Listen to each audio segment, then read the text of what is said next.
नमस्कार दोस्तों, आज हम बात करने वाले हैं भारत की सबसे दिलचस्प राजनीतिक लड़ाई के बारे में। Mamata Banerjee versus BJP, Bharatiya Janata party. पश्चिम बंगाल में राजनीति पिछले कुछ सालों में पूरी तरह बदल चुकी है। कभी यहाँ का मुख्य मुकाबला था Indian national Congress versus communist party of India, लेकिन अब राजनीति बदल चुकी है। आज बंगाल में सबसे बड़ी लड़ाई है ऑल इंडिया तृणमूल कांग्रेस बनाम बीजेपी। तो आज इस वीडियो में हम समझेंगे इन्हीं सब मुद्दों के बारे में। अगर बंगाल की राजनीति को समझना है तो हमें थोड़ा पीछे जाना होगा। 1977 से लेकर 2011 तक काफी लंबा समय है और इस 34 साल तक लेफ्ट फ्रंट की सरकार रही है। इस सरकार का नेतृत्व कर रही थी communist party of India, Marxist, और उस समय के मुख्यमंत्री थे ज्योति बसु, बुद्धादेव भट्टाचार्य। लेकिन 2011 में बंगाल की राजनीति में बड़ा बदलाव आया। एक महिला नेता ने पूरे बंगाल में आंदोलन खड़ा कर दिया और वह नेता थी ममता बनर्जी। उन्होंने अपनी party all India Trinamool Congress के साथ में चुनाव लड़ा और 34 साल पुरानी लेफ्ट सरकार को उखाड़ दिया और इसी के साथ बंगाल में दीदी का युग शुरू हुआ। अगर इस बंगाल की राजनीति के बारे में बात करें तो ममता बनर्जी का नाम सबसे ऊपर आता है। ममता बनर्जी की खासियत है कि साधारण जीवन जीती है, जमीन से जुड़ी हुई राजनेता है और आक्रामक भाषा की शैली है। उन्हें बंगाल में लोग प्यार से दीदी कहते हैं। उन्होंने अपने राजनीतिक करियर की शुरुआत की थी नेशनल कांग्रेस में, लेकिन बाद में उन्होंने अपनी पार्टी बनाई ऑल इंडिया तृणमूल कांग्रेस और धीरे धीरे वह बंगाल की सबसे बड़ी नेता बन गई। आज बंगाल की राजनीति लगभग पूरी तरह ममता बनर्जी के आसपास घूमती है। सवाल आता है, ममता बनर्जी इतनी मजबूत क्यों है?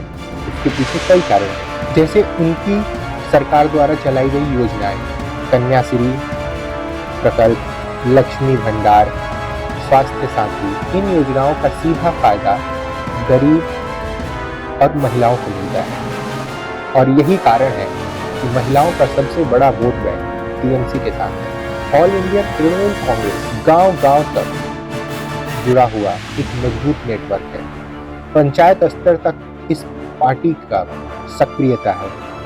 बंगाल में लगभग 30% मुस्लिम वोटर हैं जो कि सीधा टीएमसी को सपोर्ट करते हैं। एक समय था जब बंगाल में बीजेपी लगभग 9 के बराबर थी, लेकिन 2014 के बाद स्थिति बदलने लगी। इस बदलाव के पीछे सबसे बड़ा चेहरा था नरेंद्र मोदी और पार्टी के रणनीतिकार अमित शाह। बीजेपी ने बंगाल में जोरदार अभियान शुरू किया और 2021 के चुनाव में बीजेपी ने 77 सीटें जीतकर खुद को मुख्य विपक्ष बना दिया। अब मुकाबला लगभग सीधा हो गया। All India Trinamool Congress versus Bharatiya Janata party. दोनों की रणनीति अलग है। टीएमसी की रणनीति है वेलफेयर स्कीम, महिला वोटर, क्षेत्रीय पहचान, और बीजेपी की रणनीति है हिंदुत्व राजनीति, भ्रष्टाचार मुद्दा, राष्ट्रीय नेतृत्व।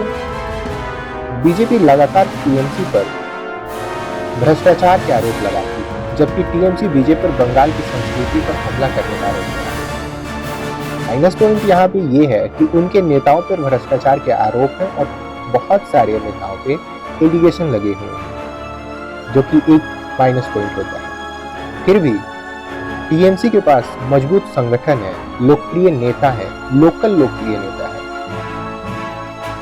जबकि बीजेपी के पास राष्ट्रीय नेतृत्व है, लेकिन लोकप्रिय लोकल नेता की कमी है, जिससे उसका वोट कट जाता है। फिर भी राष्ट्रीय नेतृत्व होने की वजह से उसका वोट शेयर जरूर बढ़ता है, इसलिए मुकाबला काफी दिलचस्प होने वाला है। फिलहाल राजनीतिक विश्लेषकों के अनुसार ममता बनर्जी को थोड़ा एडवांटेज माना जाता है लोकल मजबूत चेहरा होने की वजह से।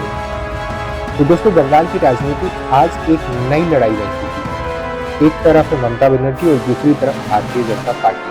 अब देखना होगा कि आने वाले चुनाव में दीदी का जादू चलता है या बीजेपी इतिहास रचती है। आप क्या सोचते हैं?